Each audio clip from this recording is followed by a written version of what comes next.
नारा संचार के ज्योतिष संवाद कार्यक्रम में आप सबका फिर से स्वागत है और अनिल जैन का प्यार भरा नमस्कार।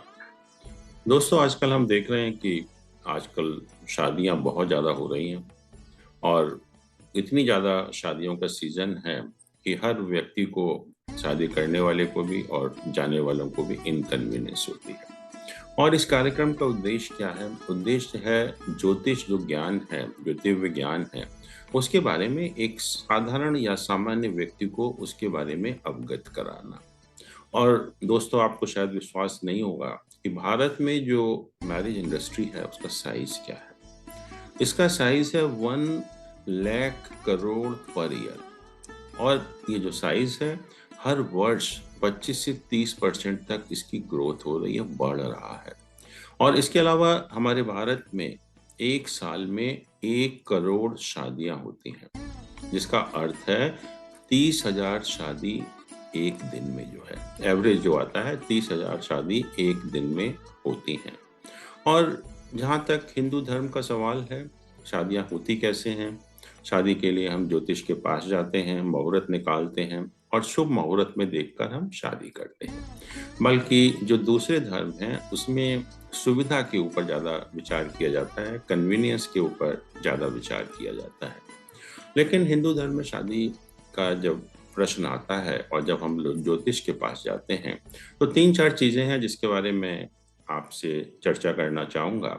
सबसे पहले एक जो सिद्धांत है मुहूर्त का, कि शुक्र ग्रह या बृहस्पति ग्रह शादी के दौरान अस्त नहीं होने चाहिए। बिल्कुल सही है, क्योंकि गुरु ग्रह से हमें ईश्वर का आशीर्वाद मिलता है और शुक्र ग्रह से भौतिक सुख साधनों की प्राप्ति होती है। दोनों ही बहुत जरूरी है शादी के लिए, इसमें कोई भी कंट्रोवर्सी नहीं है, कोई भी इससे जो है असहमत या सहमत नहीं होगा। इसके अलावा आप देखते हैं कि आषाढ़ शुक्ल एकादशी से कार्तिक शुक्ल एकादशी, अर्थात 4 महीने का समय, इसमें शादी नहीं होती। और जो आर्गुमेंट दिया जाता है ज्योतिषियों द्वारा कि देवता शयन करने चले जाते हैं या देवलोक में रात्रि का समय होता है, इसलिए हमें देवताओं को डिस्टर्ब नहीं करना चाहिए या देवताओं से हमें उस समय आशीर्वाद नहीं मिलेगा। इसके अलावा तीसरा जो सिद्धांत है कि जब भी सूर्य ग्रह धनु या मीन राशि में होते हैं, तभी भी शादी को के लिए वो मुहूर्त वर्जित होता है। और ये समय होता है जब सूर्य धनु राशि में होते हैं, करीब 15 दिसंबर से 15 जनवरी तक का समय, और जब सूर्य मीन राशि में होते हैं 15 मार्च से 15 अप्रैल का समय। और इसीलिए आजकल शादियों की भरमार है, क्योंकि अभी फिर 15 दिसंबर से शादियां बंद होने वाली हैं। और इसके बारे में मैंने जो 40 साल का मैंने जो ज्योतिष पढ़ा, अध्ययन किया, अध्यापन किया और बहुत इसके बारे में रिसर्च की, और ये सवाल बहुत जगह उठाया भी मैंने, अपने ज्योतिष भाइयों से भी चर्चा की, बहुत सारे ज्योतिष सम्मेलनों में भी इसकी बात की कि आप ये 4 और 2 6 महीने शादी क्यों नहीं करते। और मुझे लगता नहीं है कोई जवाब दे पाया कि कोई ज्योतिषी कारण है इस बात का, जो है। और जब बहुत बार सवाल उठाया गया तो मुझे बहुत ताज्जुब हुआ कि पिछले वर्ष से जितने भी पंचांग थे, हिंदू पंचांग, सब में आषाढ़ शुक्ल एकादशी से कार्तिक शुक्ल एकादशी के दौरान शादी के मुहूर्त दिखाए गए। बहुत खुशी हुई कि हर व्यक्ति की समझ में आया और हम इन 4 महीनों में भी शादी कर सकते हैं। फिर अभी भी आप देखते हैं कि पंचांगों में 15 दिसंबर से 15 जनवरी और 15 मार्च से 15 अप्रैल तक कोई शादी का मुहूर्त नहीं होता। और उसके बारे में जब हम लोगों ने रिसर्च की और काफ़ी जब जानकारी की, देखा, हिस्ट्री पढ़ी, तो पता लगा कि जो 15 दिसंबर से 15 जनवरी तक का समय है, वो नॉर्थ इंडिया में बहुत ज़्यादा जो कड़ाके की सर्दी पड़ती है वो का समय होता है। और पहले टाइम में हमारे पास अरेंजमेंट नहीं थे, या हम शादी वगैरह जब इतनी सर्दी है करेंगे तो सब लोगों को इनकन्वीनियंस हो। इवन हम लोग जब पुराने समय जाते थे रिश्तेदारों के पास सर्दी में, तो अपने बोरी बिस्तर साथ में लेकर जाया करते थे एक्चुअली में। तो उसकी वजह से इस पीरियड को अवॉइड किया गया।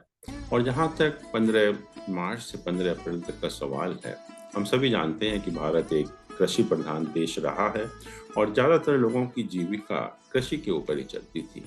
और ये फसल के पकने का समय होता है गेहूँ वगैरह के।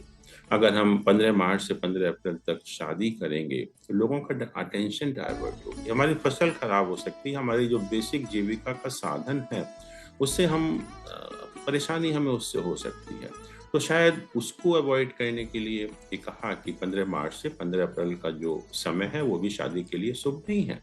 और ऐसे ही जो 4 महीने का समय था, आषाढ़ शुक्ल एकादशी से कार्तिक शुक्ल एकादशी तक, तो इसमें हम सभी जानते हैं कि ये नॉर्थ इंडिया में बरसात का सीज़न होता है।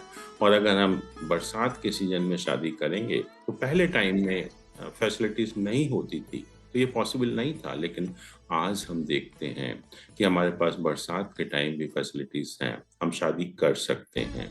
सर्दी के टाइम भी 15 दिसंबर से 15 जनवरी तक भी फैसिलिटीज़ हैं, वो की जा सकती हैं। कृषि प्रधान देश अब या ज़्यादातर लोगों की जीविका कृषि के ऊपर निर्भर नहीं है, और जिनकी निर्भर भी है, उसके बाद भी वो समय इस शादी के लिए यूटिलाइज़ कर सकते हैं। तो क्यों ना ये जो 4 और 6 महीने का समय है, जिसको हम अवॉइड करते थे मैरिज के लिए, क्यों ना हम इसको यूटिलाइज़ करें। और इसको हम यूटिलाइज़ करेंगे, तो मैंने कहा कि इतनी बड़ी जो मैरिज इंडस्ट्री है, वो स्प्रेड आउट होगी। लोगों को आजीविका का साधन मिलेंगे, एम्प्लॉयमेंट मिलेगा पूरे साल भर जो है, जो अभी रेस्ट्रिक्टेड होता है, क्योंकि शादियाँ सिर्फ़ 4 या 5 महीने तक ही होती हैं हिंदू धर्म में, जो कि बिल्कुल गलत है।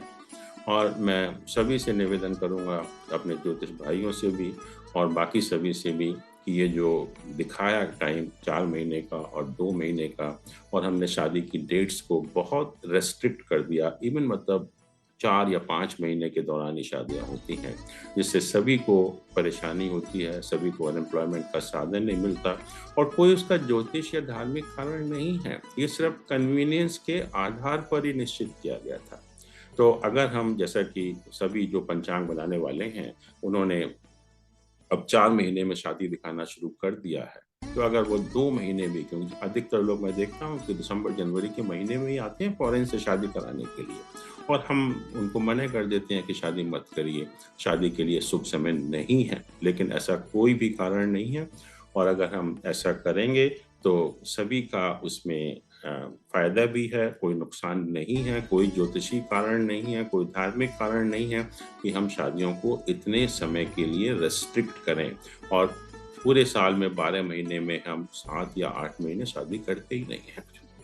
तो इस पर सबको विचार करना चाहिए, और जहाँ तक मेरा अनुभव है, इसका कोई भी शादी को रेस्ट्रिक्ट करने का ज्योतिषी या धार्मिक कारण नहीं है।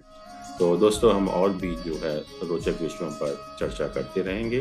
Thank you so much. धन्यवाद।